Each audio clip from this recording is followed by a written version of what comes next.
रात के 10 बज चुके हैं। द वॉइस ऑफ साइलेंस में प्रस्तुत है एक नई कहानी। कहानी का शीर्षक है एक भयावनी यात्रा। संध्या की शादी को महज 1 वर्ष ही हुआ था। शुरुआत के कुछ दिन तो सब कुछ ठीक चला, लेकिन फिर आए दिन झगड़े होने लगे। संध्या को लगता था कि उसकी सास नागिन है, जो अमूमन सभी बहुओं को लगता है। वह संध्या के पति रेयांश को भड़काती रहती थी, और कोई भी बेटा अपनी माँ की बातों पर भड़क जाता है। रेयांश भी अलग नहीं था। आखिरकार तंग आकर वह भी अपने भाई और माँ के पास आकर मुंबई में रहने लगी। हालांकि संध्या की ससुराल और जन्मस्थली दोनों भोपाल में ही थे, लेकिन भाई की नौकरी मुंबई में थी, इसलिए पूरा परिवार मुंबई में ही रहने लगा था। संध्या पास के ही एक स्कूल में पढ़ाने लगी। साथ ही वह मध्य प्रदेश सरकार की प्रतियोगी परीक्षाओं में भी सम्मिलित होने लगी। हमेशा वह परीक्षा केंद्र भोपाल ले लेती थी, जो उसका देखा परखा भी था, और वहां उसके काफी रिश्तेदार भी थे, लिहाजा उसे कोई समस्या नहीं होती थी। आने वाली व्यापम की परीक्षा के लिए भी उसने खूब तैयारी की थी, लेकिन इस बार आश्चर्यजनक रूप से उसे परीक्षा केंद्र भोपाल न मिलकर जबलपुर मिला। संध्या पहले कभी जबलपुर नहीं गई थी। उसका कोई दूर दूर तक रिश्तेदार भी जबलपुर में नहीं था। यह परीक्षा वह किसी भी कीमत पर छोड़ना नहीं चाहती थी। उसने भाई के साथ बातचीत की तो उसने उसे होटल में ठहरने का सुझाव दिया। भाई ने खुद ही एक होटल बुकिंग ऐप के माध्यम से उसके लिए परीक्षा से 1 दिन पहले का रूम भी बुक कर दिया। उसकी ट्रेन शाम 6 बजे मुंबई से थी, जो अगले दिन सुबह 9 बजे जबलपुर उतारने वाली थी। उसने अपना बैग पैक किया, कुछ कपड़े और पुस्तकें रखी। दिसंबर में ठंड का महीना था, लिहाजा ठंड से बचने के लिए एक कंबल और स्वेटर भी रख ली। जाने से पहले IRCTC का एक SMS आया, जिसमें लिखा था, आपकी ट्रेन का समय परिवर्तित कर रात 1 बजे कर दिया गया है। देरी के लिए खेद है, भारतीय रेल। उसने सोचा ठीक है, 1 बजे ही सही, अगले दिन ट्रेन मुझे शाम 4-5 बजे भी उतार देगी तो भी ठीक है, होटल मेरा बुक है ही। वह रात 1 बजे ट्रेन में बैठ गई। उत्तर भारत में ठंड के समय अक्सर घना कोहरा और धुंध होती है, इसलिए सभी ट्रेनें देरी से चलती हैं। संध्या की ट्रेन भी एकदम कछुए की चाल से चल रही थी। चलना तो दूर, कई जगह तो वह 1-1 घंटे तक खड़ी रहती। ट्रेन लेट पर लेट होती ही जा रही थी।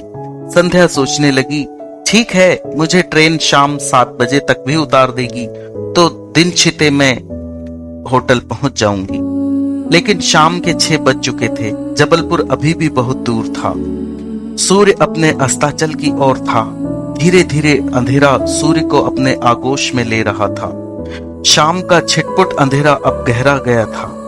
खिड़की के पास बैठी संध्या बार बार अपने आप को समझा रही थी कि वह सीधे होटल चली जाएगी, चिंता की कोई बात नहीं है। लेकिन उसके मन में रात का डर फिर भी बार बार उथल पुथल मचा रहा था। आखिरकार रात 11:30 बजे ट्रेन ने उसे जबलपुर स्टेशन पर उतार दिया। उसने होटल में पहुंचने से पहले एक बार वहां फोन करना उचित समझा। उसने होटल में फोन किया तो उसे बड़े ही रूखे स्वर में जवाब मिला, मैडम, आपका चेक इन समय 12 बजे था। आपके न आने की वजह से हमने किसी और को वह रूम दे दिया है। हमारे यहाँ कोई रूम उपलब्ध नहीं है। संध्या को तो मानो बिजली का झटका लगा। उसे समझ नहीं आया कि वह इतनी रात क्या करे। ठंड कड़ाके की पड़ रही थी। स्टेशन पर छिटपुट लोग ही दिखाई पड़ रहे थे। एकदम सुनसान सा लग रहा था।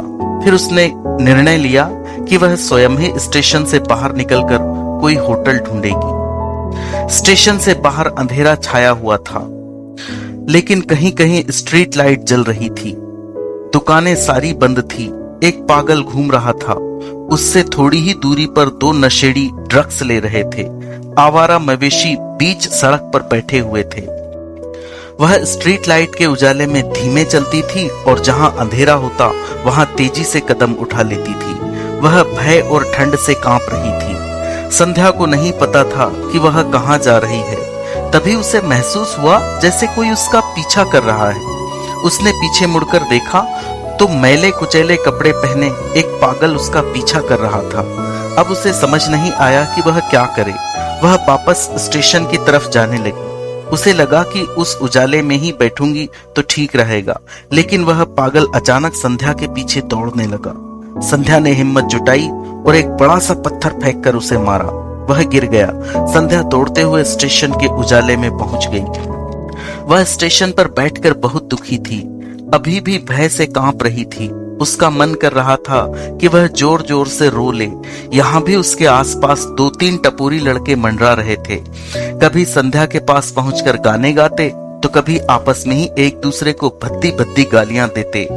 रात के 12 बज चुके थे। उसने अपनी भाभी को फोन किया और उसे अपनी जीपीएस चालू करके लाइव लोकेशन भेज दी।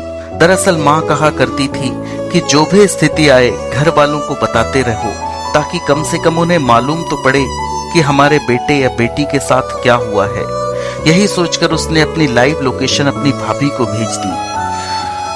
संध्या के लिए यह रात किसी काल से कम नहीं लग रही थी। उसे समझ नहीं आ रहा था कि सुबह कैसे होगी। तभी एक ट्रेन आकर प्लेटफॉर्म पर रुकी। कुछ देर बाद किसी ने पीछे से आकर उसके दोनों आंखों पर हाथ रख दिए। वह अब तो डर के मारे चीख पड़ी, बचाओ, और हाथ झटककर दूर खड़ी हो गई। दूर भागी। उसने पीछे मुड़कर देखा तो अवाक रह गई। पीछे उसका पति रेयांश खड़ा था। दरअसल जब रेयांश को पता चला कि संध्या जबलपुर आई है तो वह उसे सरप्राइज देने के लिए भोपाल से इंटरसिटी एक्सप्रेस से आया था, जिसने उसे अभी अभी उतारा था। इंटरसिटी भी 6 घंटे लेट पहुंची थी। संध्या की भाभी से रेयांश को संध्या की जीपीएस लोकेशन मिल गई थी। संध्या की खुशी का ठिकाना न रहा। उसका सारा भय खत्म हो चुका था। कहते हैं पत्नी के लिए पति हीरो होता है। सच में आज उसे उसका पति हीरो ही लग रहा था। रेयांश और संध्या दोनों ने मिलकर होटल ढूंढा। होटल के रूम का एलईडी बल्ब बुझा दिया गया। हल्का पीला लाइट जल उठा। संध्या रेयांश की बाहों में समा गई।